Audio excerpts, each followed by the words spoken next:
against your type of hitters, and then you try to stack your lineup with as many of the hitters that will make it tougher on the pitcher as possible. And what else can be said about Dylan Brewer and his great start to the season? You know, his numbers don't exactly pop off the page at you last night. Did not get a hit. Went 0 for 2 from the plate, but did draw 3 walks last night. And one of the big keys in that 5th inning where South Carolina ended up busting the game open was him not only stealing second base, but also advancing to third on that throwing error, which again set up those first couple runs to be scored there. So he's somebody that is off to a fantastic start this season. Again, has found his way to get on base in every single game so far this season, which is great. And he's also somebody that's just really kind of the epitome of that plate discipline that Coach Kingston likes to talk about a lot. It'll be cut number 9 here, Dave. This is Coach Kingston talking about Dylan Brewer and his performance. Well, Dylan's on-base percentage is through the roof right now, and so that's why we wanted to give him a shot. To him and Parker basically flipped the 2 and the 7, and Dylan. I thought Dylan's stolen base tonight might have been the thing that kind of got us going tonight. Obviously, we were taking walks, we were getting a few hits, we had the big home run, but I thought Dylan's stolen base got us going a little bit. He stole second, they threw the ball into the outfield. He got to third, and then that kind of got us revved up. And so, again, there's a lot of different ways to start a rally, but when you can have speed with an on-base percentage guy up there at the top, that's definitely advantageous. And again, as I mentioned, 3 walks, also didn't strike out. That's something that he's not done this season, is strike out, which again is kind of a, epitome of that plate discipline that Coach Kingston definitely, has talked about, so many times coming away from these games so far this season. And that stolen base again in that 5th inning did kind of set things up for the onslaught of runs that this team was able to, put together. And the team as a whole just continues to be very, very efficient at the plate when it comes to smart decision making, drawing 10 walks last night, which again, they're one of the best teams in the entire country when it comes to, taking pitches and getting on base with those free passes and stuff like that, which is something that, again, over the past couple seasons, you can attribute a lot of that to Monty Lee and what he's been able to bring to this offense where, they were among the bottom of the SEC 2 seasons ago, when it came to drawing walks in these past 2 years. They have been in the top 5, and again, this season so far leading the SEC as far as everything goes. From a pitching standpoint last night, got to give your hats off to Eddie Copper, who got his 2nd career start here at South Carolina, the other one being the midweek game a week ago. And going back to that first series of the season against Miami, Ohio, where he's asked to come in from the bullpen and only throws 5 pitches and things just go sideways really, really quick. You do often wonder the psyche and the mental side of things for somebody that young, how something like that is going to affect him, and if that could, kind of put you in a funk for a while that takes you a good bit of time to, to eventually get out of. But Eddie Copper has stepped to the task in each of his starts since then, and put together another good performance last night. Cut number 10 here, Dave. This is Coach Kingston talking about Eddie Copper and his performance from last night. I felt really comfortable on the mound. I had all my pitches today. Slider was working in the zone, out of the zone. I was able to locate my fastball to both sides of the plate. My defense behind me was playing amazing. I mean, every ball hit to the left side was gobbled up by either Tippett or Lee Crow over there. So just having the confidence that if they do put the ball in play, it's gonna be an out. Correction, that was actually Eddie Copper himself talking about his performance last night. Again, final stat line for him goes 5 innings, only giving up 3 hits, 1 run with 1 walk and 5 strikeouts. And that 1 hit, or excuse me, that 1 run was off of a solo shot in the game that at that point in time had put Gardner Webb up 1-0, but outside of that, that's just 1 pitch. Nobody else on base, so the damage was pretty limited as far as giving up a home run goes. So overall great performance last night. It's kind of funny because he may have potentially gone a little bit farther into that game because through those 5 innings, he only threw. Let's see here. He only threw 61 pitches, so he definitely maybe could have gotten another inning or 2 out of it, but South Carolina was out batting for so long in the bottom of the 5th inning that it just was so much time for him away from the mound. They went ahead and brought in Ty Good out of the bullpen for the 6th and the 7th inning. He went out there, had a good performance himself. No hits allowed, no runs, 2 walks, and 2 strikeouts. And then Tyler Dean and Connor McCurry came in and closed the game down in the in the final 2 innings. And again, when you look at this overall, South Carolina, you got to feel really good about everything that you've seen from pitching so far. Minus again that one game against Belmont on Saturday this past weekend. Good performances from your starters, good numbers out of your bullpen as well. This weekend's game against Clemson is going to be that test of again taking a different step up in talent level to see how you fare about against a little bit better competition, and obviously some hitters and a team that are expect to be in the mix for the postseason and potentially Omaha as well. So these numbers are going to even out a little bit, not only from the pitching standpoint but from the offensive standpoint as well. And again, Dylan Brewer's like over 500 so far this season, so those numbers will eventually come down, and we'll see how South Carolina does end up faring this weekend against Clemson with 3 games. Again, Columbia on Friday at Founders Park, Saturday at Segra Park, and then up in the upstate at Clemson coming up on Sunday to wrap up the series. And we'll kind of dive into some of those numbers as far as it pertains to Clemson, because they're off to a really good start themselves so far this season. They were also in action last night taking on USC Upstate, and they also had a little bit of a grinded out performance for a couple of innings there before eventually pulling away late in that game. But again, there's no really better rivalry in college basketball in a lot of people's opinions, including those here obviously, but then between South Carolina and in Clemson. So again, we'll dive into some of those numbers with Tigers from the Upstate coming up here in just a moment. I want to remind you really quick, though, that as always, you can watch us and listen to us in a variety of ways, not only traditionally on radio, 107.5 The Game here in Columbia, 100.3 The Game in Myrtle Beach, 100.5 The Game out in Florence. But you can also listen to us on the 107.5 The Game app. Just literally go to your app store, download the 107.5 The Game app, and take us with you wherever you go. And you can also stream us on The Game TV as well, sponsored by our friends over at Shepherd's Glass. Just go to youtube.com, search The Game TV, subscribe to us, hit the little bell icon where you can stay notified. And again, you can watch us all day long for all of our shows here from 6 a.m. to 6 p.m. right here on The Game. We'll dive into Clemson's numbers and look ahead to this weekend's matchup between the Tigers and the Gamecocks here in Columbia and in the Upstate at Clemson. Coming up next right here on the Extra Point on The Game. Yep.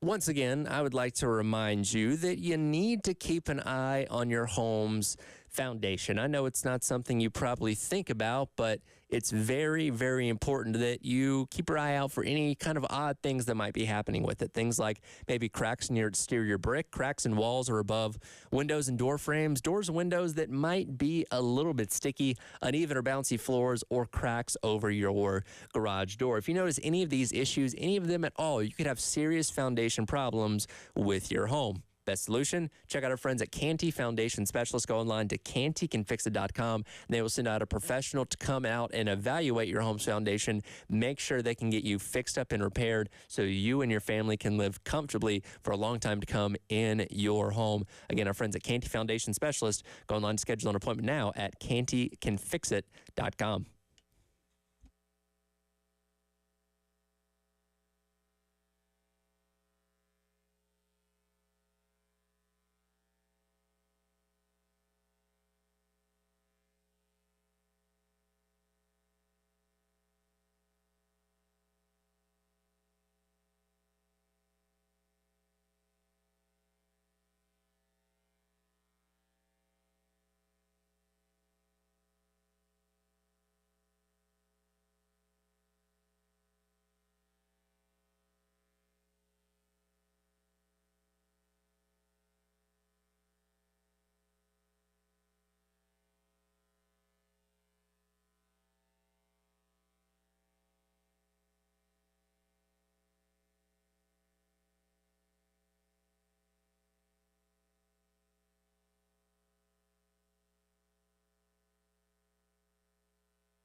Welcome back in. It's the Extra Point. Tyler Head along with you on your Wednesday morning. Cabin Dave producing on the other side of the glass. One more reminder, we've been talking a lot lately about the Rivalry Friday ticket giveaway here on the game. I believe you still have a little bit of time left if you want to get in on that. Your chance to see the Gamecocks and the Clemson Tigers coming up on Friday out at Founders Park. All you got to do is go subscribe to our YouTube channel and then head on over to 1075game.com.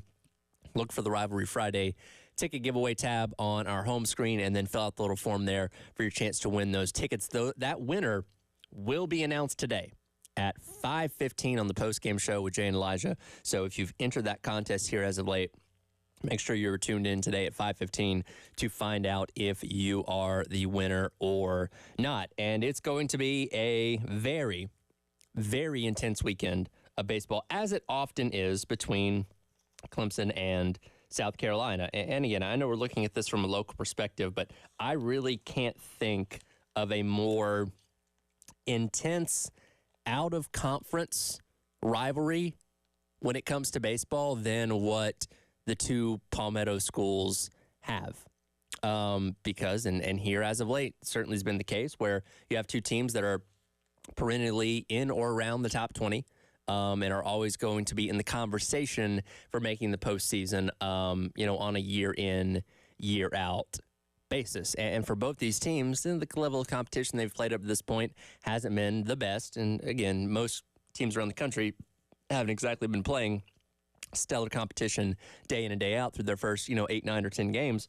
But this will be an opportunity to kind of see where both these programs are. And look, teams, things change over the course of the season. So what you are this weekend against Clemson is not what you're going to be when the season ends. So you can get better, you can improve on things. So, if this series this weekend ends up maybe not going South Carolina's way, it's not the end of the world. Everything, you still got plenty of time to adjust things. And, more than anything else, it's just kind of important to get a good baseline for, for where you're at as a program and what you can improve on here in the next couple weeks before you jump into conference play. St. Patrick's Day weekend, taking on Ole Miss, and then you're in the thick of the SEC where there's 7 other teams ranked in the top 20 in the D1 baseball poll. So again, it's going to be a very, very tough schedule for South Carolina, as it often is. And Clemson last night had played their own midweek game, taking on USC Upstate. They were a little nip and tuck with them over the course of that game before busting things open with a 4-run 7th inning, which propelled them to the 12-6 victory. They also have one loss on the season, that being a pretty ugly loss in their own right, 18-1 to Kennesaw State in the Friday night game of their weekend series this past weekend. So neither one of these teams is coming into this game with an unblemished record. Clemson is 10th in the latest D1 baseball rankings, South Carolina being 19th. So, again, a pretty even matchup, or a close to even matchup from that standpoint. When you look at the rivalry over these past couple of years, particularly in the time that Coach Kingston has been here, it's literally been trade-off year for year, where in the odd number years, things have gone South Carolina's way. In the even number years, things have unfortunately gone Clemson's way. So by the law of averages, unfortunately, that means that this year is, Clemson's year to win the series, and hopefully we hope that's not the case. But it is kind of funny how those things have gone back and forth just in Coach Kingston's couple of seasons here, so far. Clemson does come in as one of the best power teams in the country, which doesn't come as a surprise. They're routinely a team that can hit the deep ball pretty well. 17 home runs so far this season. 5 last night, I believe. So definitely, coming in riding a wave of momentum as far as the power hitting goes, which is something that South Carolina has not quite seen yet this season in terms of the opponents that they have that they faced. I thought it was funny. Will Taylor for Clemson went into last night's game against USC Upstate with, I'm not kidding, the lowest batting average in all of the ACC. And he proceeded to hit 3 home runs in last night's game against USC Upstate. So Again, this is a team that has the ability to score a lot of runs, which similar to South Carolina. South Carolina has shown the ability to score a lot of runs themselves. And the thing is, they haven't done it mainly on the back of a lot of power. Yeah, Cassis had his home run last night. Messina had his two home run day on Sunday, but a lot of these runs for South Carolina are coming in a lot of these small ball type of situations, and also getting walked in, RBIs, which has happened quite a bit this year, which goes back to that plate discipline that we've talked about quite a bit. So, for South Carolina to win this series this weekend against Clemson, I mean, you're going to have to put a lot of runs on the board, which I don't think is breaking news to anybody by any means. And, looking at a little bit further down Clemson's batting order, Cam Cannarella, who is somebody that got 6 hits in the 3-game series against South Carolina a season ago. He, very similar to Dylan Brewer, off to a really good start of the season. He's gotten hits in every game so far. He's somebody that you are going to have to deal with quite a bit this upcoming weekend in that series against Clemson. The one knock I would say on the Tigers seems to be their starting pitching as far as the weekends go. I mentioned their one loss was to Kennesaw State this past weekend in their Friday edition of that series. Billy Barlow, who is Clemson's Friday starter, terrible numbers in just 2 innings of work in that game, with 8 hits, 5 runs, and just 1 strikeout, again, in just 2 innings there. And the weekend before against Xavier weren't astronomically better numbers by any means, or weren't numbers that were going to blow you away. I'll say that much, with 3 hits and 2 runs given up through 5 innings. But again, the most recent weekend series against Kennesaw State were really bad. Tristan Smith, their Saturday starter, good outing against Xavier in series number 1. A little bit of a rougher outing against Kennesaw State himself, 4 2/3 innings, giving up 6 hits and 4 runs. I did have 6 strikeouts in that game, though. And then Aiden Knack, their Sunday starter in the series against Xavier, 3 hits, 6 runs, 3 innings, 6 hits, and 5 runs in his first outing of the season. So it'd be very interesting to see, how they fare this upcoming weekend. And again, South Carolina has been able to take advantage of just about every single pitcher they've gone up against, with the exception of Bertram last night and Belmont starter from Saturday over the weekend. So we'll see how that kind of stacks up. And on the flip side of things, you feel really good about what South Carolina rolls out from a starting pitching standpoint. Now, Coach Kingston was still kind of non-committal earlier this week about what he's ultimately going to decide to do as far as the weekend rotation goes. You feel very confident that Eli Jones, who's done an amazing job in Fridays this season, has got that locked down. Roman Kimball, who's again working back to full strength, is your Sunday guy. The question comes in when you start talking about Saturday.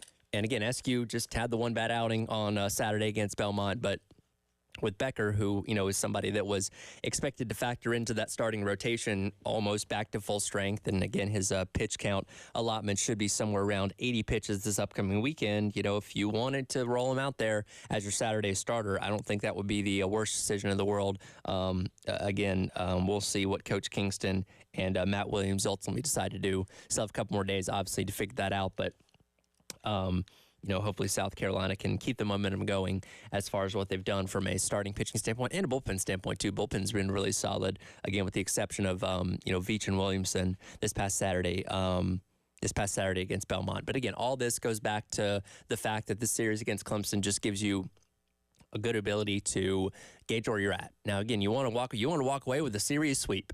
At the end of the day, that is the ultimate goal. Anytime you play anybody, obviously, but especially when you're taking on your, in-state rival in Clemson, that you want to walk away with 3 victories there. But, more importantly than that is learn a lot about your team, learn a lot about where you're going this season, what your strengths, what your weaknesses are, and, correct whatever needs to be corrected before you jump into SEC play here in a couple weeks. But it's been a fun start to the season so far. Obviously, baseball is always a fun time around here. And, when you have a season like they did a year ago where you made the postseason, you made it super regional, finally kind of kicking down some of those doors that you've been stuck behind the past couple of years, it instills a lot of hope in people. And there was a lot of expectations going into the season for Coach Kingston and this program. And, so far South Carolina has done what they've needed to do for the first 9 games to, continue to make you feel like there's a lot of things that this team can accomplish. And again, next test coming up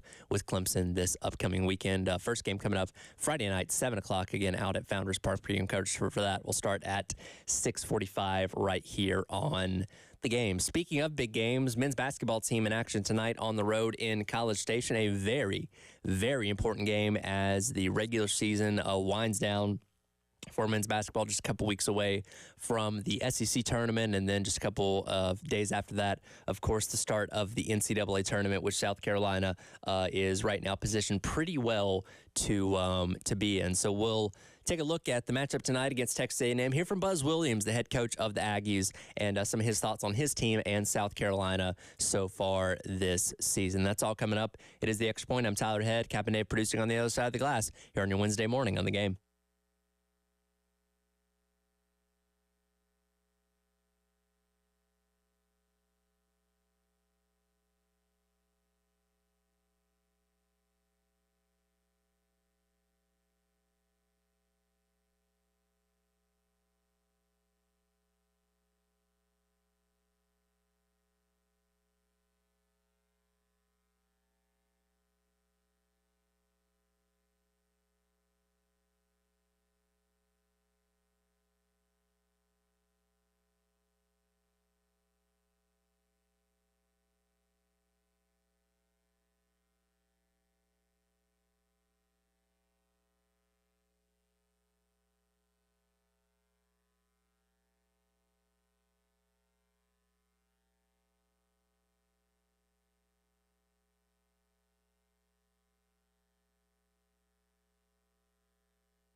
Welcome back in. Extra Point, Tyler Head, Cap and Dave with you on your Wednesday morning.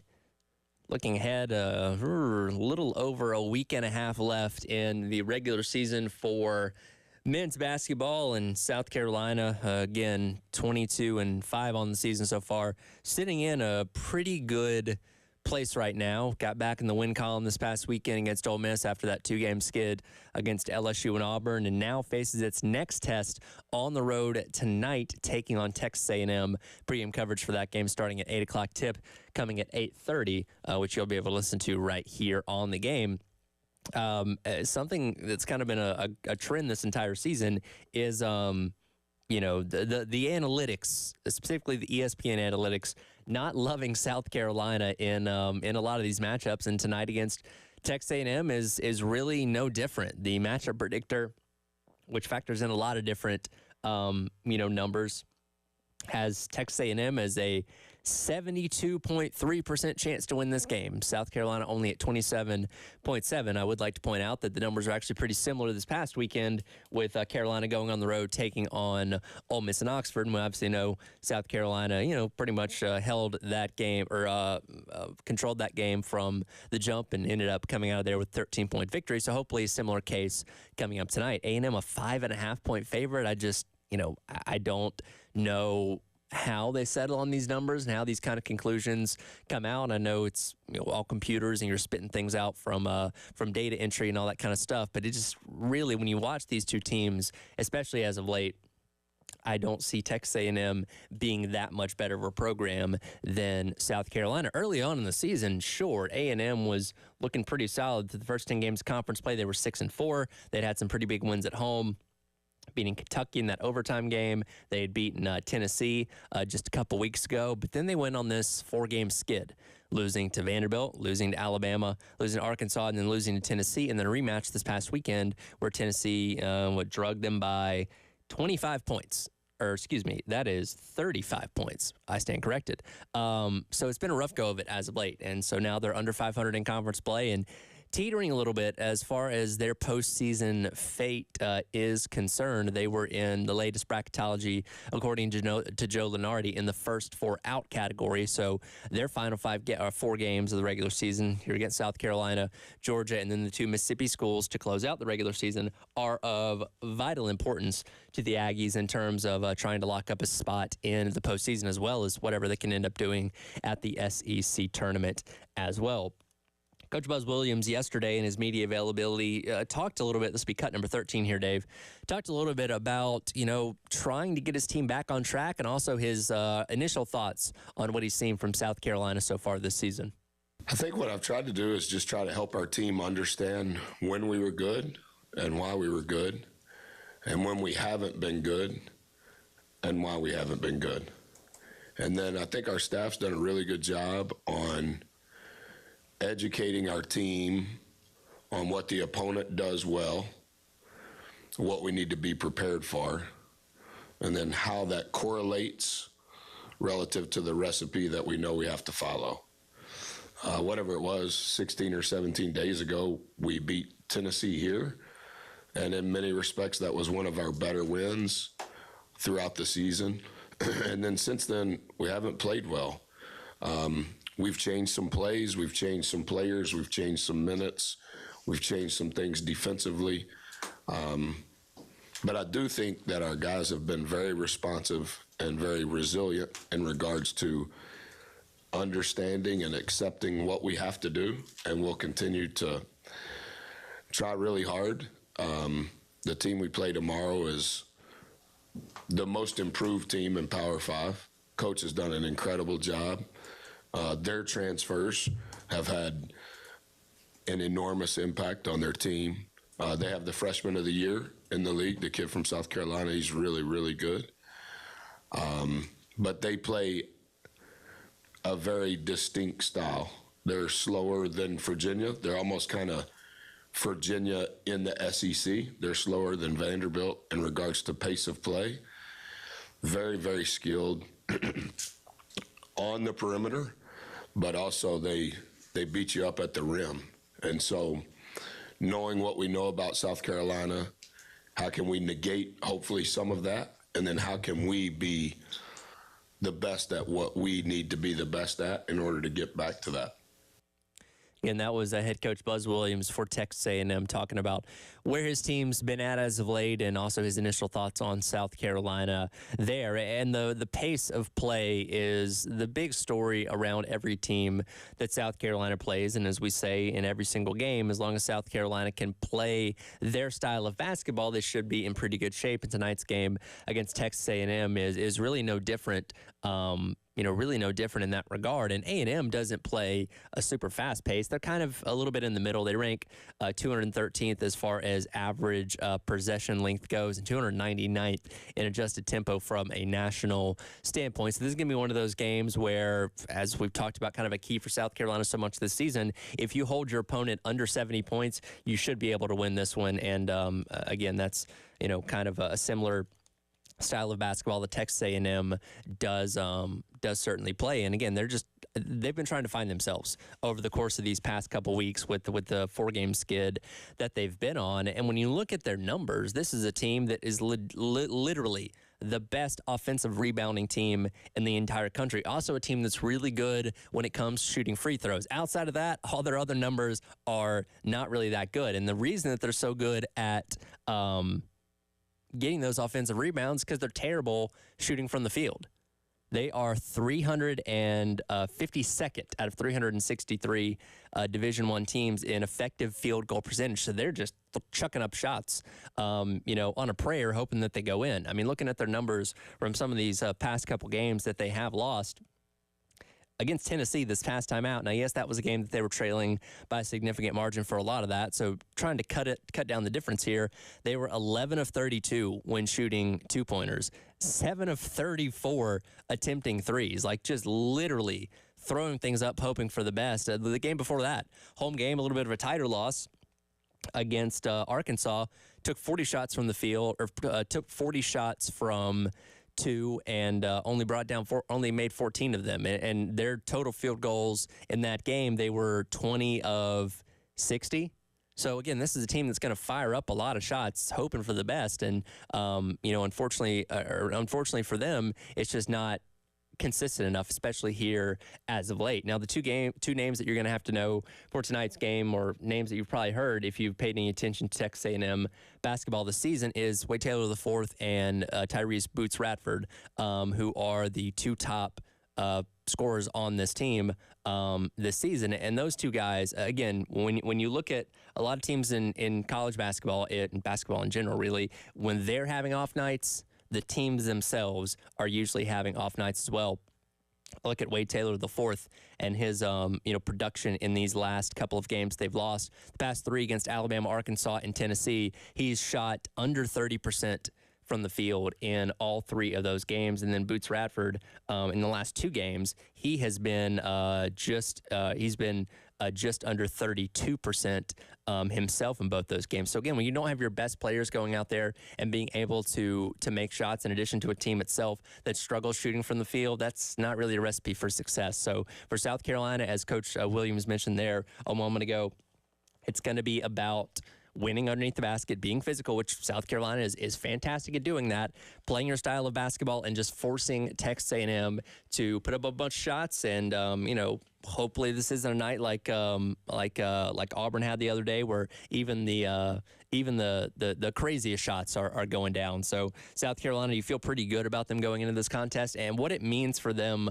overall. We talk so much about that magic number of how many wins do they need to feel secure about locking themselves into the NCAA tournament here in a couple weeks. And we've thrown out that number of 2 over the course of the past 5 games. Well, you won 1 against Ole Miss on the road on Saturday. Tonight could be another opportunity for you to win. And yes, you still have 2 ranked games coming up against Florida and Tennessee in the next 2 contests. And you certainly would love to win those games. That adds more to your resume and all that kind of stuff. But I think, and I feel pretty confident in saying this, if South Carolina wins this game tonight, regardless of what happens in the final 3 games of the regular season, which again, you don't want to lose all 3 of those games by any means, but regardless of what happens, I feel confident in saying if South Carolina wins tonight, that should be enough. And again, regardless of what happens in the SEC tournament here coming up soon as well, that should be enough to hopefully stamp South Carolina's place in the NCAA tournament. Now, again, I know a lot of you are very nervous about that because you've seen good South Carolina teams get left out before, and you want as much as you can possibly have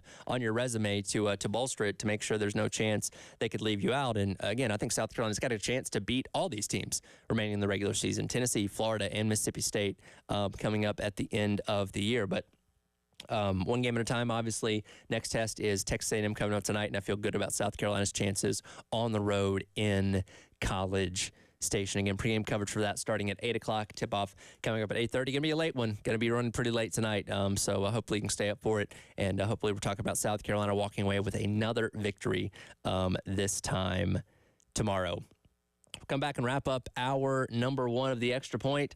You know, some people just have all the luck. I'll tell you who that is and what happened next. It is the Extra Point. Tyler Head along with you, Cabernet producing on the other side of the glass on your Wednesday here on The Game.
Welcome back in. It's the Extra Point.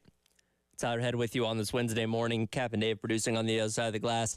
Dave, you're going to want to put your headphones on for this. I want to get your thoughts on this. Do you ever have like a friend or somebody you know in your family that just always just has the best luck and things seem to always work out for them? Even like when things are going wrong, it always ends up working out for the best for them. Do you know people like that? Myself. Yourself? Things always end up working out for you no matter what? Yeah. they Okay, do. well, hey, that's good.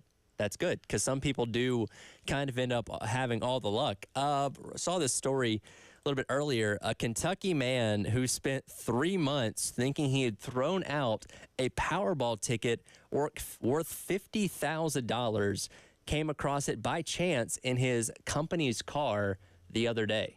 So here's a guy that thought, and look, $50,000 isn't life-changing money, but it's a pretty significant chunk of change that we'd all love to have. So imagine thinking that you'd won $50,000 and you're, I don't know, on the way to claim the prize or whatever it may be, and suddenly you lose the ticket. And with something like, especially something as minuscule as a scrap of paper, like a Powerball ticket is, to find it 3 months later, that's amazing. That is amazing. See, I won $4 like a couple of months ago. Can't find that ticket anywhere. Okay, well, hey, well, we do have company cars. I don't guess you drive those too much. I was going to say maybe it's in one of those. But the fact that, like, it's also a company car that meant other people were probably driving it in that 3 month span and nobody happened to see the winning Powerball ticket and claim it for themselves. Like, again, whoever this dude is, all the luck in the world. Absolutely. You ever pick up a lottery ticket you see laying on the ground? All the time. Yeah. I mean, you never know. Someone could have dropped it. It could be a winner, you know. Have you ever seen those the fake lottery tickets that you can like buy at like a gag store or whatever? No. That are like, yeah. So at my family every year at Christmas we do like the white elephant gift exchange thing where, you know, everybody pulls a number and you pick gifts and can trade and swap and all that kind of stuff. And inevitably, like out of, I don't know, 15 or 16 gifts that are put in the middle, like at least half of them end up being lottery tickets. That's just kind of become our thing. But I forget who it was, a year or two ago, somebody bought the fake ones where it looks like a real lottery ticket. You know, you scratch the thing off, the film off the top, and it always guarantees a winner, right? And it's like a big prize. It's like, oh my God, I won $20,000. But when you like read the fine print on the back, it's like, this is a joke. It's not real. All that kind of stuff. So like that, I feel like that's the only kind of lottery ticket I would end up winning on, is something like that. It's a little cruel, isn't it? I mean, It is, and like that's it. Like you have to be with the person when they scratch it off, because if like, oh, I'm gonna take it home later and scratch it off, like you need to tell them kind of what's up as soon as they see it, because you know they may go running off to the gas station or whatever trying to claim their prize and buy a be car, buy a house. Well, I was gonna say be very upset to find out that it's not real. So, but yeah, you can buy those things. I don't know, probably like a gag gift store, Spencer Gift or something like that. Now you see, I bought some of those wads of money for movie money, Okay. and I saw somebody actually passed one in Camden Oh, a couple really? of weeks ago. Yeah, It's like, they look very real. Except Okay. they say for movie purposes only. okay. Yeah, You know. well, I guess if you're not, because like, at like grocery stores and stuff, especially for like big bills, they have to like hold it up to light. They mark it with the marker and stuff to make sure that it's the right color and all that kind of stuff. Where I guess if you're, dealing with somebody that's not paying attention, you could pass one of those things off as They real. sell 5s and 20s too, so probably okay. they may not be looking at 5s and 20s. That is a good point. That's a way to kind of fly under the radar, I guess. Yeah. Which I don't condone, but I could see somebody making that mistake. Yeah, I can see that too. You're in a hurry. Yeah. Well, if I ever win the Powerball, Yeah, Which you'd it was give me you'd give some to me, right? well, of course. So Yeah. it got up to was like $1 billion last year, something like that. Yeah, It was an insane number. And you know what's funny when you buy like a Powerball ticket, which again, your odds of winning are like 1 in 5 million or something like that. Don't you immediately start like planning what you're going to do with the money when you win? Oh, You absolutely. say, oh, I'm definitely going to win. I'm going to buy this. I'm going to buy that. I don't have to go to work anymore, all those kind of things. And then when when they read off the winning numbers and you realize you don't have any of them, and it's back to reality. Yeah. I have a friend lives in Los Angeles now. In fact, she used to intern here Okay. years ago, and she's now a real estate person, and she's selling a house for $17.5 million. A little out of my price range. It's up high on a hill. It overlooks the city of Los Angeles, and it's got this huge, beautiful swimming pool. That could be. Thinking about buying it? I'd think about that. Is that in your price range? It would be if I won the lottery. Yeah. Yeah, that's true. Because we make so much money doing radio. So, Yeah. Kind but of. if you happen to win the lottery, try not to lose your Powerball ticket for 3 months because I can't guarantee you're going to find it. Oh, that's true. Actually, I know someone who, I don't know them personally, but they won the lottery big time, and it so stressed them out. It just Oh yeah, was most of those extremely people like stressful. blow the money or end up being miserable or something like that. So it's not the guarantee to happiness in life. I'll say that much. 1 hour down, 1 more hour to go. We'll dive into some NFL Combine conversation around Spencer Rattler coming up. It is the Extra Point here on the game.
Welcome back in. Extra point. Tyler Head along with you, Captain Dave, on the other side of the glass. Producing on this Wednesday morning, we are in full swing when it comes to the NFL Combine out in Indianapolis. 5 Gamecocks being represented out there.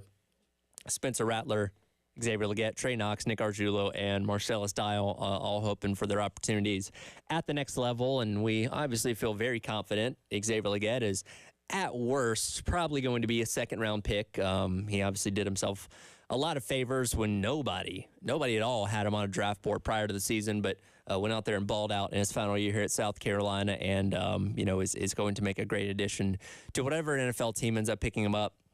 Spencer Rattler, expected to be somewhere around a third-round pick.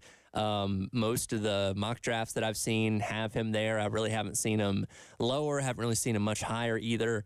So right there, kind of in the middle of the draft, which is perfectly respectable, perfectly fine. As far as the other guys, Knox, Gargiulo, and Dial, we'll see. We'll see how they test out at the Combine and where they can end up. Now it's one of those things that just because you get drafted low or you don't have to sign as an undrafted free agent doesn't mean you're not going to make the team. Once you get into camp, if you have the right skills and are in the right situation, anybody can thrive. I think a lot of successful guys in the NFL have been low picks and undrafted free agents and all that kind of stuff. So again, where you get drafted is not a clear indication of how successful your career is going to end up being. So much of the conversation is around Spencer Rattler from the South Carolina perspective because he is a quarterback, and quarterback is obviously the position that gets the most attention in general, but especially when we talk about the Combine. And, this year, especially when you're talking about a very quarterback-heavy draft class, got Caleb Williams, Drake May, Jaden Daniels that are all expected to go very, very high in round number 1 and be guys that get, plugged in probably as starters right away at whatever teams end up taking them in. But, we look at Spencer Rattler, again, kind of being projected as a third-round type of pick or third-round projection on most mock drafts and stuff like that, wondering what his not only potential, but where he, can fit in at the next level. And I will say there was a lot of excitement, and rightfully so, when we heard that Spencer Rattler was indeed going to be throwing at the NFL Combine. One of the better quarterbacks that is going to be throwing. You have, Caleb Williams, Drake May, those guys are opting not to throw, which at the end of the day, they don't really have to prove anything necessarily because they're thought to be, probably picks number 1 and picks number 2, in that respective order. But for a guy like Spencer Rattler, having the opportunity to throw at Pro Day can potentially raise his stock quite a bit in a lot of people's eyes. Now, is he going to go off and be a first-round draft pick? No. But could he maybe sneak in the back half of the second round or something like that if he puts up good numbers and impresses those scouts out there in Indianapolis? Absolutely. And again, when you look at Williams, May, and Daniels, guys that are opting not to throw at the Combine, Spencer Rattler being in the mix there with guys like Bo Nix and stuff like that, as kind of the top end guys that are going to end up throwing out there at the NFL Combine. This is also an opportunity not only to show off his skill set and what he brings to the table, but I feel like it's also a really good chance for Spencer Rattler to shake some of the narratives that surround him as a football player and as a person, quite frankly. We talk so much about the dumb Netflix thing from years ago, and I even came across the clip on YouTube the other day, where he's berating a teammate, and it wasn't a good look. But again, he was 17, 18 years old at that point in time, and for anybody that's been around Spencer Rattler, or even just as a fan watching him these past couple of years, you can see that as a much different person than what was on the QB1 or the quarterback documentary on Netflix a couple of years ago. So he's matured a lot in that way, and hopefully sitting down with these teams will provide them that insight if any of them have any doubts about him from that perspective. But when it comes to the on-the-field stuff, I feel like there's a lot of narratives surrounding Spencer Rattler that, at one point in time were true, but maybe today aren't so much. I came across this article yesterday on USA Today, written by one of their NFL experts Michael Middlehurst Schwartz. And the title of the article is Top 10 NFL Prospects with the Most to Prove at the 2024 Scouting Combine. And Spencer Rattler is at the top of the list. And, he details, his time in Oklahoma, going to South Carolina, and all that kind of stuff. But there's one specific sentence in this article that really sticks out to me that, again, I feel like kind of reflects the perception that Rattler has in a lot of people's eyes, even at this point in time. Sentence reads, but NFL coaching staffs might grill him in interviews about his inconsistency and suspect decision-making. Now, I want to go back to now almost 2 summers ago when Spencer Rattler was coming in for his first year at South Carolina. Been at Oklahoma. Again, 5-star guy, one of the top recruits in the country, the whole 9 yards, got his start in 2020. Was like at the top of people's draft boards, All-American and Heisman Trophy candidate and all that kind of stuff going into his first full year as a starter. And as we know now, he ended up getting replaced by Caleb Williams halfway through the year. And Williams has obviously gone on to win the Heisman Trophy. And Spencer Rattler, now they did that at Southern Cal instead of Oklahoma, but Spencer Rattler saw that he was not going to get the opportunity to continue to start at Oklahoma, so jumped in the transfer portal, and lo and behold, he ends up here at South Carolina. And the big narrative around him at that point in time was his, at times poor decision-making and putting the ball in danger and throwing dumb interceptions and those kind of things, which, again, at that point in time was very true. And I would even say through a lot of his first season at South Carolina was also very true. But I really feel like in the past year alone, he's kicked that narrative, or he's done a lot to improve himself on the field to where that shouldn't be the storyline surrounding him going into something like the Combine. And look no further than the numbers. In 2023, he had more yards, more touchdowns, and fewer interceptions than the year prior. And this is the number that really sticks out to me when it comes to, not making some of those boneheaded decisions like he had in years past. Pro Football Focus has a stat of what's called turnover-worthy plays, which is when a quarterback is throwing the ball in danger. So if you're throwing the ball into triple coverage, even if your receiver comes down with the catch and scores a touchdown on it, that's still going to go in the book as a turnover-worthy play because your odds of that ball being picked off or something to that effect are very, very high. Now, in 2022, Spencer Rattler, with double-digit interceptions, had 22 turnover-worthy plays that season. This past year, he had 11.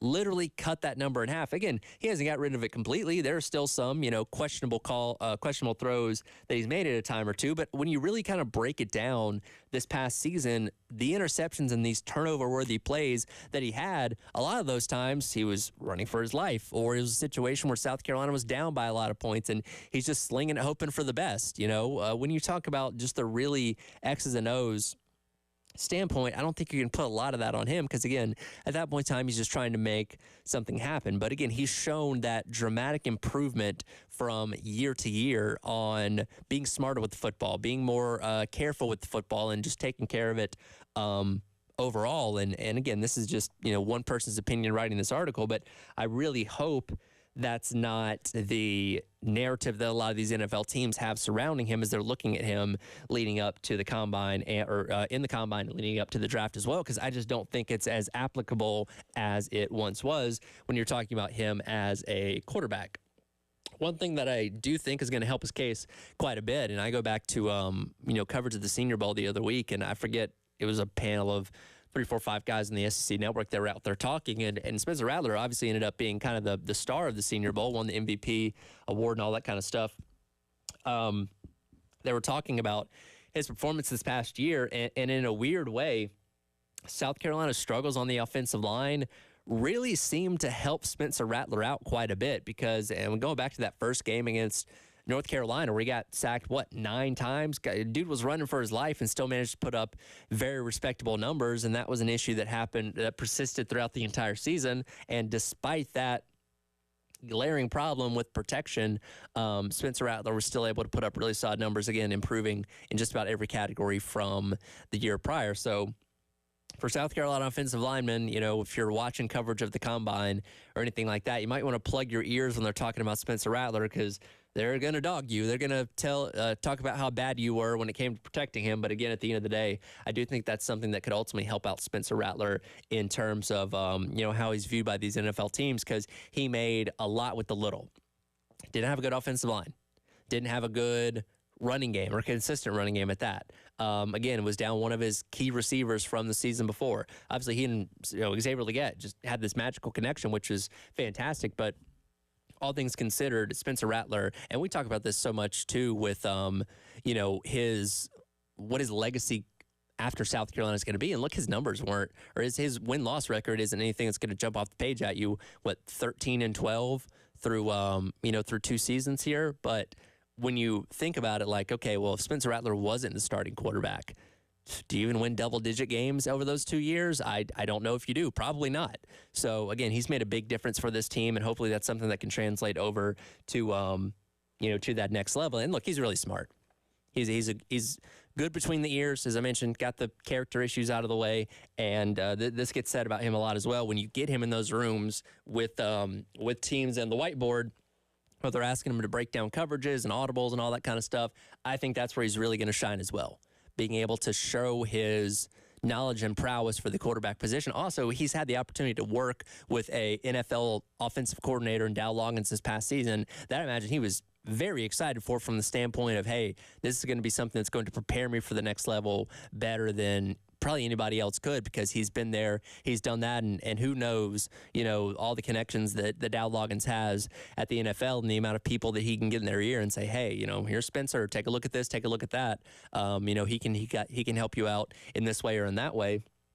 And again, we're going to be very excited to see where he ends up as likely the highest drafted South Carolina quarterback ever, which is really, really awesome. And when you talk about him potentially being a third rounder, again, maybe he impresses enough to find himself in the back half of the second round. But regardless, when you're in kind of that middle rounds of the draft, there's less pressure on you to be able to come in and perform right away, because a lot of teams are taking backup quarterbacks or guys they think maybe could be starters in a couple of years in those middle rounds, as opposed to the first round. Where a guy like Caleb Williams, if he gets taken by Chicago, is going to be expected to come in and be a starter right away. So for a guy like Spencer Rattler, I feel like that can also almost benefit him more. And I've said this over and over again. I've held this thought for a long time, that I don't love plugging rookie quarterbacks in at the starter right away, unless you just absolutely have to. There are some scenarios where you really don't have any other options, and you have to throw those guys to the wolves and hope for the best. But for a guy like Rattler, wherever he ends up, and again, there's a long list of teams that could use him in that backup role or whatever it may be, being able to sit and marinate and really kind of learn the ropes of the NFL and get up to speed with the system and the pace of the play and all that kind of stuff, and maybe theoretically be a starter in a couple years, I think would benefit him greatly. Now, at the same time, this past season, more quarterbacks played or started games in the NFL than ever before. And that was due to injuries, that was due to poor performance and all that kind of stuff. So even if Rattler gets drafted in the third round to be somebody's backup, there's still a very likely chance that he could end up starting at some point in his rookie year, just because of the sheer law of averages when it comes to quarterbacks in the NFL. And regardless, wherever he goes, whatever system he gets plugged into, I have the confidence, and hopefully you do too, that Spencer Rattler is going to be able to go out there and perform really, really well. And obviously, he's somebody that has a lot of support here in Columbia for what he was able to do for the Gamecocks in his 2 seasons here. So he's out at the Combine. We'll, keep an eye on all of his numbers. Gamecock Central's got a lot of good coverage. Our guy Mike Yuba kind of staying on top of all that as far as Gamecocks at the Combine go. And then, 2 months, not even 2 months, right around 2 months away from the NFL draft, and seeing where all those guys hopefully end up getting selected, and specifically Xavier Legette and Spencer Rattler. I want to stick on the conversation of quarterbacks, the Combine, and the draft, because this year is very interesting in terms of the quarterbacks that are available. Could any of them end up becoming bust? And what exactly does that mean? We'll talk about that next. It is the Extra Point. Todd Head along with you here on The Game.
Welcome back in, Extra Point. Tyler Head with you on this Wednesday morning.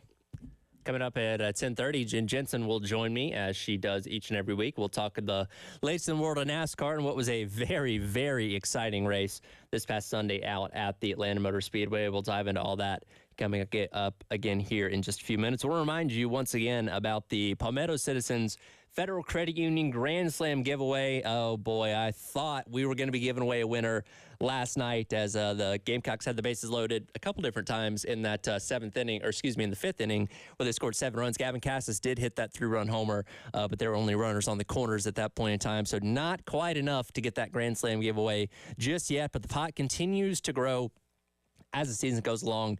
Go online to 1075thegame.com and register for your chance to win, because when a Gamecock hitter eventually does hit that Grand Slam, you could be the lucky winner of however much money is in the pot at that point in time. So should be $250 going into this weekend's set against Clemson. $250 on the line at least for Friday night in that game. And again, whenever a Gamecock hitter does hit one, because we know it's going to happen at some point, you want to be the lucky recipient of that money. Again, thanks to our friends Palmetto Citizens Federal Credit Union for their Grand Slam giveaway.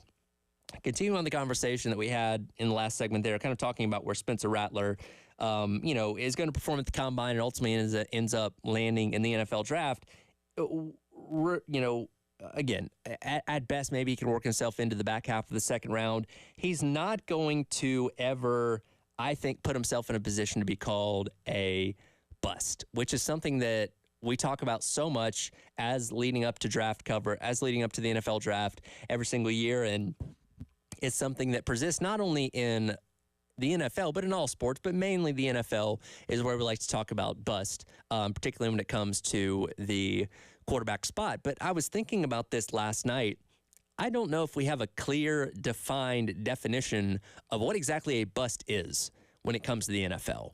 And if you have your own personal definition of that, please let me know, 803-404-6100, because it varies from year to year, from player to player, kind of what constitutes a bust. Now, there are some people that think Caleb Williams is going to be a bust, and he hasn't even been drafted by an NFL team yet. But looking at what he did at the college level, which, the intangibles, the measurements, all that kind of stuff, that's good. It didn't maybe step up in some of the bigger games as much as you would have liked him to.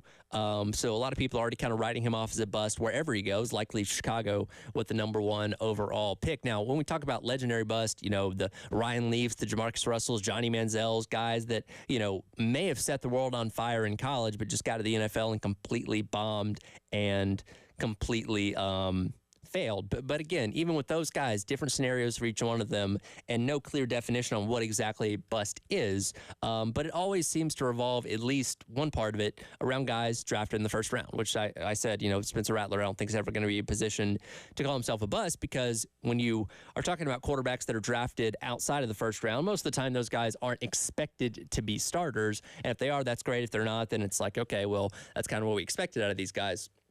So, you do have that caveat of, okay, it's got to be somebody that's drafted in the first round that, again, is expected to come onto that team and be the starter, the savior, whatever it may be. I mean, Johnny Manziel was brought into Cleveland and was expected to set the world on fire. I mean, somebody that didn't bother watching film or anything like that, which ultimately ended up being his detriment. Not only mentioned his, mechanics and everything like that did not translate to the, to the professional level. So he's always going to be quantified as a bust. But outside of that one specific thing of, okay, well, they got to be a first round quarterback, I really don't think there's any other parameters on it, because, and I always think personally, there's got to be a length of time associated before we start calling somebody a bust, because there are people that are already writing off Bryce Young as a bust after one pretty ugly season in the NFL with the Carolina Panthers. But I think, Bryce Young is a victim of circumstance too, with somebody that was brought in to an organization that is clearly a mess.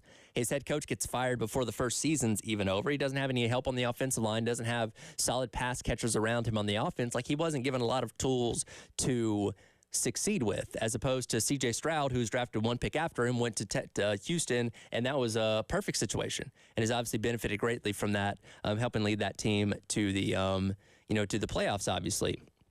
I go back to a couple years ago with Trevor Lawrence and him being drafted by Jacksonville. And after one season, that mess of a year with Urban Meyer, there were people that were ready to write him off as a bust because he was not showing that, generational talent, superstar potential that people thought he was going to have. Well, it took bringing in a competent coach in Doug Peterson to really start getting the best out of him. And in the years since, he's done great.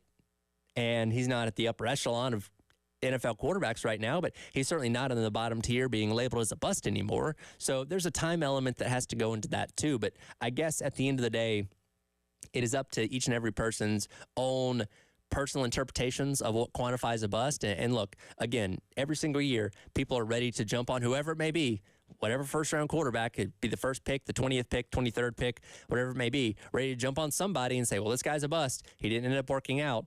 And who knows who that could be this year. But there seems to be almost one in every single draft, every single year. And, we'll see who that ends up being in 2024. But again, everybody just kind of has their own perceptions and different definitions of that. I don't think we've truly settled on one clear-cut definition of what exactly a bust is supposed to be. But if you have your own definition, please let me know. 803-404-6100 on the Firehouse Subs text line.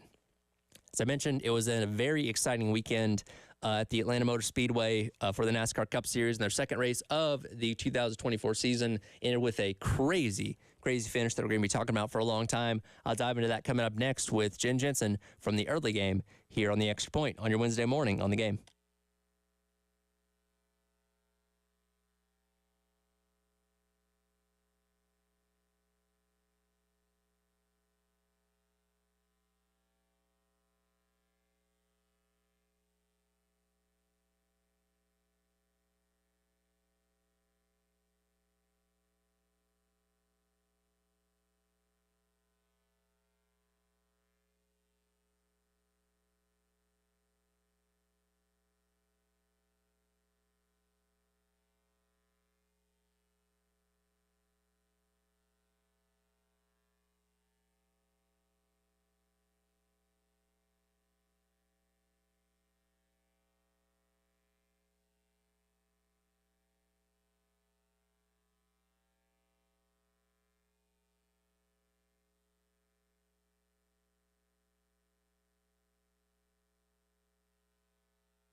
A big-time push from Bubba Wallace to Kyle Busch. Wallace looks inside. Busch right up to Blaney's Ripper. Crossover move. Kyle Busch up high. They're 3 wide for the lead. It's Daniel Suarez up high with Busch in the middle. 3 wide for the lead here in Atlanta, coming back to the start-finish line. Blaney down on the inside, and Ryan Blaney looks like he's going to pull it off by about 2 feet here. Now they're going, it's Daniel Suarez they're going to credit with the win. Welcome back in. It is the Extra Point. Tyler Head along with you on this Wednesday morning. That was the call on PRN on Sunday out the Atlanta Motor Speedway, a 3 wide photo finish. Daniel Suarez taking the win just barely over Kyle Busch and Ryan Blaney right there at the line at the end of what was a very, very exciting race, as she always does each and every week during the racing season. Jen Jensen now joining me on the Love Chevrolet phone lines. Jen, I've been watching racing for a long time, and there are very rare times where you realize kind of in the moment that you're witnessing something special. As those 3 cars went off into turn number 3 on Sunday, 3 wide, in a dead heat, you knew in the next 10 seconds something that you're going to remember for a long time was going to take place. That's certainly what happened with, again, Daniel Suarez barely edging out the other 2 at the line. I mean, honestly, what happened is not what I thought was going to happen, because I was sure we were about to watch the big one. Yep. Because the way, you had Kyle Busch trying to do the side drafting and to see if he could, propel himself to the front and whatever. I just thought, oh, my gosh, they're just going to wreck out and Bubba Wallace would be taken out, and it was just going to be, a hot mess, and probably number 15 was going to win. But as far as position number 15, but it was incredible. Oh my gosh, the racing was so good at Atlanta. After it's been a couple years since they did that reconfiguration, and I think there have been several commentators that I've heard say it was like this by far could already be the best race of the season. It reminds me what Atlanta's kind of become, and as you mentioned, it's been 2 years since they changed it into what's essentially a smaller version of Daytona and Talladega, other drafting tracks. But, the big question when they changed this thing over was how long is this sustainable for? Because in looking at this past weekend, you can already see the age and the wear and tear that the surface has already gotten in just 2 years with those hot Atlanta summers and then the cold winters as well. So, sustainability of being able to draft on this track for the next 5 to 10 years may not be there, but as of right now, it seems to be in a really good sweet spot. And I think back to like super speedway races from 10, 15 years ago before they repaved Daytona, really, where yes, you have the draft and it is being able to, go to the back to the front, and you do have some surprises up there, but you also have to have a really good handling car. And I think we saw that on display on Sunday where, yes, you had maybe some surprises up there towards the front, but it was really the best of the best that were leading the race and being in contention for the win there late. It really was, and yet it was also in a race. It was survival of the fittest for sure, because you look at Logano, bless his heart. I mean, and I'm not the biggest Logano fan, but he's had 2 weeks where he's had really very strong starting positions, on the pole at Daytona, and for him to finish as poorly as he has in the past 2 weeks, there was just it definitely felt like a super speedway. No question. Again, Jen Jensen joining me discussing this past weekend's Cup Series race at the Atlanta Motor Speedway. And, so many people are focusing on the finish itself, which is obviously great. But a huge story coming away from this is Daniel Suarez, somebody that is in a very pivotal year of his career where, you look at what Ross Chastain's done in his 2 years of Trackhouse racing, winning 4 races between the 2 seasons. Suarez has the 1 win at Sonoma back in 2022 before this, but a lot of people looking, especially now that they've signed Zane Smith, they have Shane Van Gisbergen also on a contract. Those guys are going to be on the Cup Series team before too long, and Suarez kind of seemed like maybe that odd man out that could lose his job if he doesn't start performing really, really well. And again, it's only 1 race. He's still got 34 races to continue to drive well and hopefully put a gun run together in the playoffs, but I can't think of a bigger boost of confidence for somebody like him than winning not only just a race in general, but one on an oval, something he's not done so far in his Cup Series career. No, you checked all the boxes on that as far as what a difference this has made for his career already. And it's obviously, a family affair. It was so great to see his dad there and hugging him afterwards and things like that. But you're right. I became a little concerned because of the successes that weren't coming for him. And like you said, when you have a Chastain who's kind of rising up through the ranks and surpassing him a little bit. And I think Suarez is a good guy. I think he's definitely a hard worker, and I just love to see the fact that this landed for him. And you're right. You get that win under your belt. There's that vote of confidence internally and with the team. So I'm real curious to see, because he's been competitive, but just hasn't been able to get a win. So I think this is going to be huge for Suarez and for Trackhouse. For NASCAR as a whole, I can't think of, outside of the Daytona 500 getting pushed to Monday instead of being run on Sunday, I really can't think of a better start to the year for them. And this even goes back to before the season started, with the Netflix documentary coming out in January that garnered a lot of attention. There were a lot of people saying, hey, I'm tuning in for the first time because I watched this and now I'm very intrigued. You had a very interesting, clash at the Coliseum. The Daytona 500 was great. Now you had this race in race number 2 to add on to that, which the ratings were up like 5% from a year ago. Like, there's still a lot of this story left to be written of this season, but NASCAR's gotten off to a really, really good start in 2024. I can't disagree. And I honestly think Blaney being such a likable figure, I think in the offseason, him being the face of NASCAR from winning the championship last year, I think that also has helped propel things. If he's the face that you want on, if Denny Hamlin wins the championship, yes, it would be interesting for people to get him on and talk about, but his likability factor just isn't, to me, as Blaney is. Plus, Blaney is one of the younger guys, and I think that also helps just attract more younger viewers to the screen for NASCAR. Absolutely. One of the big conversations coming away from Sunday, and again, it's easy to kind of get caught up in the moment of literally just seeing this finish a couple days ago, saying, oh, it's the greatest finish of all time and all that kind of stuff. But a serious debate that a lot of people have been having is, where do you slot this finish at Atlanta in terms of the all-time great finishes that we've seen over the 76-year now history of NASCAR? And personally, I put it at number 3. I think Darlington 2003 is at number 1. I think Atlanta in 2001 is at number 2. And as of right now, I feel like this finish at Atlanta the other day is my personal third best. I can't disagree. I think those are strong races. Historically, there have been so many good ones. And obviously, I did kind of look at some record books to look even farther back, because I don't remember, like, 1976 when David Pearson, beat Richard Petty, those types of things. But as far as, races that I've watched and whatever, I do remember the Daytona in 2007 when Mark Martin over Harvick. Yep. And Clint Boyer, goes and flips over in flames. That was just a different type of excitement. But there aren't a lot, and there aren't.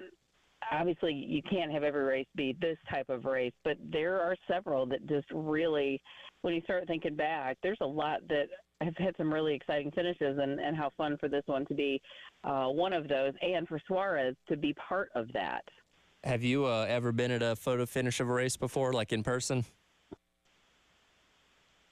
I don't think so. I've been to a lot of Indy 500s, and I don't remember even one being photo finish like that. The only one I can remember being a photo finish was Hornish and Andretti back in 2006. Were you at that one? Well, yeah, I was. So, yeah. So I guess I would qualify. I tell you what, and sometimes I am one where it's like, okay, I've slept since then, so right. I've really got to go back and take a look at photo finishes. Yeah, because I watched a lot of the. That's a whole other conversation about Hornish. Yeah, where'd he go? We spent an entire segment on that alone. I was at the Talladega playoff race in 2019. It got run on a Monday, but Ryan Blaney narrowly edged out Ryan Newman at the line on that one. That is the one, because I was at the Daytona 500 the other week, but that was one that ended under caution. Got to go back to the pictures and all that kind of stuff of Byron edging out, Alex Bowman. But legitimately coming down to the finish line, I've only been at one photo finish, and that was the Talladega race a couple seasons ago with Blaney just barely edging out Ryan Newman, which that was a fun race in and of itself. But it's one of those things, as you mentioned, we don't have this kind of racing each and every week. So when you have those kind of finishes that, again, we're going to be talking about for years and years to come, it's really, really special. And again, a moment that, hopefully you appreciate while you're witnessing it. Because again, it could be a long time before you see something like that again. Yep, absolutely. And I question whether we're going to see that in Vegas. I think right now you're just going to hope to have the cars actually stay on the track. That's with right. the way the winds are looking. Yeah, and the thing about Vegas, with Daytona and Atlanta starting off the season as drafting tracks, we have more questions than answers going into race number 3 because this is going to be a type of track that's more indicative of what we see on a week in, week out basis. So, it's been great for the Chevrolets winning the first 2 races of the year. The Fords have been fast in qualifying, and Toyota seem to have race speed, but that could all go out the window because this is such a different type of racetrack and a type of race in Vegas this weekend. Yep, and I was listening to Harrison Burton talking about looking ahead to Vegas, and he said, it is such its own animal because the bumps going through 1 and 2, you really can get you off balance, and it really, messes with the back end of the car. And he said now when the weather that's coming in, the winds and how they're going to be, there could be wind gusts of 40 miles an hour. Well, aerodynamics play just a little bit of a role Sure. on NASCAR or any kind of racing. So you're impacting downforce, you're coming off a corner, and there could be a big wind gust. I mean, it could be really interesting this weekend with the weather playing a part. I think it was a couple years ago they had to red flag the race because the wind was kicking up so much dirt and dust from the desert area out there, just like covered the racetrack. So hopefully we don't run into that same thing this weekend. Oh my gosh, it should be really interesting. But I'm excited. Again, it's a different type of track, and that's what you want. Is you want different. You don't want the same track every week. Otherwise, what's the point? So I think it's going to be fun to see how these cars, and especially looking at like the Mustang Dark Horse, how is it going to perform this weekend? Yeah, absolutely. But again, a great start of the season so far for NASCAR, and hopefully we get treated to another good race coming up Sunday out in Las Vegas, and we'll have you back on this time next week to break that down, and then we'll be looking ahead to Phoenix the weekend after that. Appreciate it as always, Jen. Hey, no problem. Thanks so much. Again, Jen Jensen from the early game talking racing each and every week during racing season right here on The Game. Reminder, as always, you can watch us on The Game TV, sponsored by our friends at Shepherd's Glass. Go to youtube.com, search The Game TV, subscribe to us, hit the bell icon to stay notified anytime we upload or are doing live. Or you can also check us out on the 107.5 The Game app as well. Go to your app store, download the 107.5 The Game app, and take us across the state, across the country, across the world. Wherever you go, you can have 107.5 The Game with you as well. We'll come back and wrap up today's edition of The Extra Point coming up next right here on The Game.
Welcome back in. Extra point, Tyler head along with you. A couple more minutes for Wes and Chris jump in with me for the Gamecock Central Takeover Hour presented by Firehouse Subs. Again, coming up tonight at 8 o'clock pregame, 8:30 tip. You have men's basketball in action taking on Texas A&M. Thursday, tomorrow, you have Carolina Calls. We'll hear from Coach Paris, his thoughts and reactions to A&M, and looking ahead to the Florida game coming up this weekend. That'll be at 6 o'clock right here on the game. And then tomorrow night, late tip, 8:30 pregame, 9 o'clock tip, as the women take on Arkansas as they get set to close out their regular season as well. So all that happening right here on the game over the next couple of days. I saw this a little bit earlier, really came out yesterday. If you've been watching football for a long time, you know that the game has changed quite a bit, and rightfully so, in reference to making the game safer. The concussions and all that kind of stuff we've learned with CTE over the years. There are parts of the game that have had to be altered so that players can, be kept safer, have a better quality of life after the game and all that kind of stuff, which is perfectly fine. One casualty of a lot of these rule changes, though, unfortunately, has been the kickoff, particularly in the NFL where every kicker has a really strong leg. So the majority of kickoffs end up being touchbacks, as opposed to college where you have a few more returns because not every kicker is as accurate and stuff like that. But regardless, the game of football has gotten farther and farther away from kick returns being a part of the game. I was very excited to read this yesterday where the NFL's competition committee is going to present a rule change to where the NFL would essentially adopt the XFL's model when it comes to kickoffs. That model includes the kicking team lined up at the opponent's 35 and the return team lined up at the 30, with only the kicker allowed to move until the ball is touched. So essentially, instead of having the kicking team running down the field at full speed, trying to stop the returner, you have the 10 players on the return team that are blocking and the 10 players on the kicking team attempting to make the tackle lined up 5 yards apart. You have the kick returner behind that. Then you have kicker way back at the 30-yard line that's booting the kickoff. And, again, the returner will field it somewhere between the goal line and the 30-yard line and is allowed to return from there. Again, that way you're not having guys running full speed down the field and causing collisions and all that kind of stuff, which, kickoff has been regarded as the most dangerous play in football, and rightfully so. A lot of injuries come away from that. And again, I understand why the NFL changed the rules years and years ago to moving the kickoff up to discourage more kickoffs, but the XFL has done a really good job of making kickoffs a part of the game, which now the XFL and USFL have combined to make the United Football League, which I'm assuming they're keeping the same kickoff rule. But I was kind of worried because I saw this rule change a couple seasons ago, or last year, I guess, and thought, that's brilliant. That works perfectly. But I was afraid that the NFL would not have interest in taking a rule change from another lesser league like the XFL. But look, there's no guarantee this is going to get approved, but I like the fact that the conversation is at least being had about that because, again, it's a part of the game. And I can't remember, one of the NFL executives recently called it a dead ceremonial play, which that's exactly what it's become because 95% of the time it seems like when you kick off in the NFL, it's not going to end up being returned. And there are very few kickoff return touchdowns that even take place in the NFL anymore, and it's just unfortunate that part of the game has been taken out of it. So we'll see what happens. I'm glad they're at least proposing the change. We'll see if the other teams in the league end up agreeing to this, but special teams are such a big part of football, and we know that very well here at South Carolina with Beamer ball and all that kind of stuff. And I really hope this is an opportunity for the NFL to bring another element of special teams back into their game. Again, they may not want to admit that the XFL had a better idea than them, but this certainly seems like the better solution compared to just letting kickoffs continue to result in touchbacks and taking what used to be a very exciting play, dangerous play, but an exciting play, out of professional game of football, because there are so many guys that could make careers out of being special teams. Devin Hester's in the Hall of Fame because of his special teams prowess, because of his kickoff return touchdowns and all that kind of stuff. And in today's NFL, a Devin Hester type player can't really exist because there's not enough opportunities to make those returns. So hopefully this can be agreed upon, and we can see that implemented in the NFL this upcoming fall, and see more kickoffs return to the game of football, which I think would be welcomed by a lot of people.